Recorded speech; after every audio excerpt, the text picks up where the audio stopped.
I'm Ashley Kyle. And I'm Bob Spicer. And this is your Lake of the Ozarks News Update, brought to you by Lake TV and LakeExpo.com, and sponsored by Yacht Club Power Sports and Ozark Yacht Club in Osage Beach. And today, Ashley, we're going to be talking about Lake TV's coverage of the annual Veterans Day Parade in Osage Beach. The conclusion to a year of tension between the Highway Patrol and a whistleblowing sergeant. Sounds like that may finally be coming to fruition, eh? Find out why locals had Osage Beach City Hall bursting at the seams last week.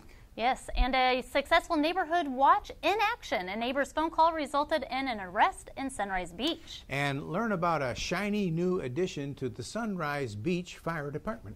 Sports Director William Holtz with an update about a racial tension surrounding the University of Missouri's former president. Plus, we're going to have boating tips with Bob's No Wake Zone and a look at events coming to the lake this weekend. All that after a message from Yacht Club Power Sports. Yacht Club Power Sports has expanded to ensure you have fun on both land and water, on the trails and on the road with Can-Am, Kawasaki, Victory Motorcycles, Arctic Cat, and Polaris, which introduces the 2015 Slingshot. On the water as the world's #1 Sea-Doo dealer, and are proud to introduce the Supra and Moomba boat lines to the YC Power Sports family. Look for our new showroom this summer off Formula Way in Osage Beach, and you can find us off Highway 63 in Columbia. Yacht Club Power Sports, where the fun begins and never ends. It's become a tradition, the annual Veterans Day Parade in Osage Beach. A celebration, rather a recognition of the men and women who have served the nation in our armed forces. This year's parade featured a cavalcade of Corvettes cruising the parade route. It was also the opportunity for local dignitaries to show their support for our veterans. There was also participation by area businesses and other local organizations.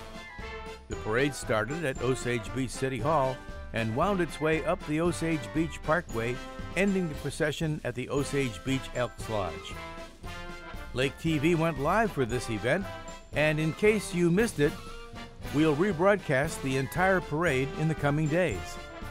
Bob Spicer for Lake TV.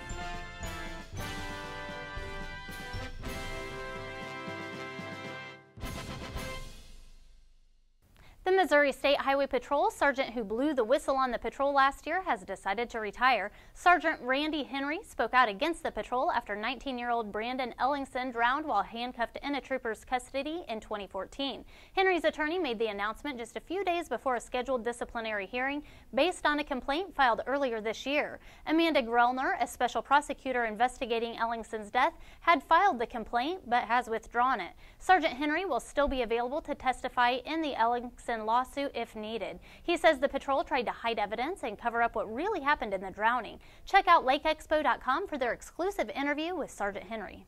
They were lined up at the door to register for the listening session at Osage Beach City Hall last Wednesday.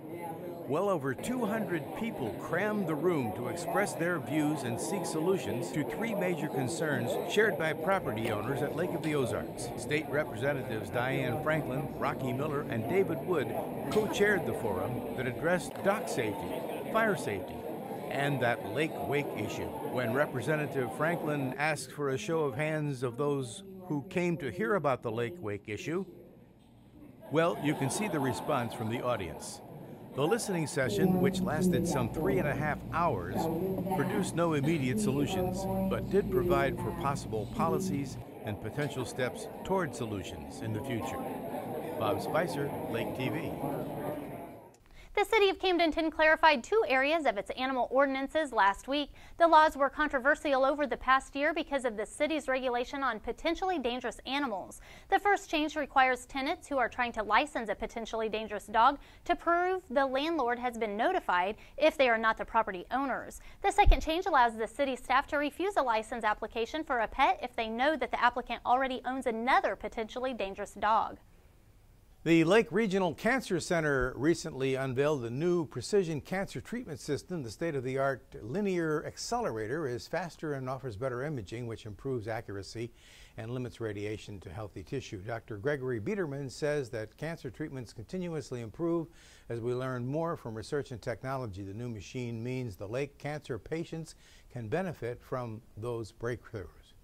A police raid on an Eldon home discovered meth on Halloween night after police stopped 2 cars leaving the home and found drugs and drug-related items. Police then visited Tammy Boyd's home and discovered articles that field tested positive for meth. Boyd was charged with 2 counts of possession of a controlled substance. Prosecuting attorney Benjamin Winfrey charged Boyd as a prior and persistent offender because she has been found guilty of 2 prior drug-related felonies. If she is found guilty, she could serve up to 30 years.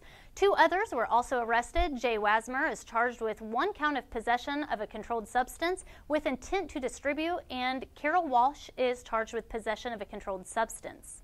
An online petition to impeach Cole County Judge Patricia Joyce has gained some momentum. Last month, you remember, Joyce's decision to dismiss a case against an admitted child rapist caused a stir around the state. While some people defended Joyce, saying she was following the Constitution, others moved to impeach her. That petition was created on a change.org website. 3 days after her ruling, more than 2,000 people have signed it. State Rep Rocky Miller says he's looking into whether Joyce could be impeached because of that decision. A phone call to the police resulted in an arrest last weekend. A neighbor called saying that they saw a vehicle at a nearby home, but they knew the owners were out of town. Camden Sheriff's deputies arrived and found signs of forced entry. After getting a warrant, they searched the property and found 37-year-old Matthew Dwayne Valentine of Camdenton hiding in a vehicle belonging to the homeowner.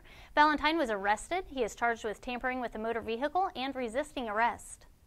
One of the most iconic symbols of a firehouse was added to a Sunrise Beach fire protection station recently. Station 3 received a traditional brass fire pole. Pole is more than just ornamental, though. It actually does help firefighters get to the apparatus bay faster when they're coming from the upstairs living quarters. Station 3 will also begin seeking career staffing this week. Chief Riley hopes to have it staffed on a semi-regular basis until April of next year. The district also plans to hire 2 more full-time career firefighters in March, so get your resumes out there. Coming up, boating tips with Bob's No Wake Zone. That special report about Mizzou's former president and events at the lake this weekend that you don't want to miss. All that after a word from Ozark Yacht Club in Osage Beach. The Wine Galley at Ozark Yacht Club.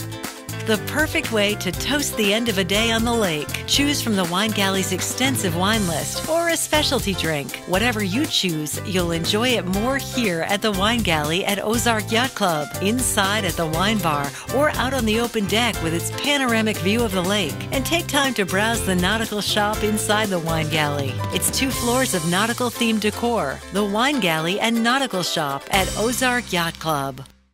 According to a New York Times report, amid student and faculty protests, primarily over racial tensions that all but paralyzed its flagship campus in Columbia, the president of the University of Missouri system resigned on Monday, urging everyone involved to use his resignation to heal and start talking again.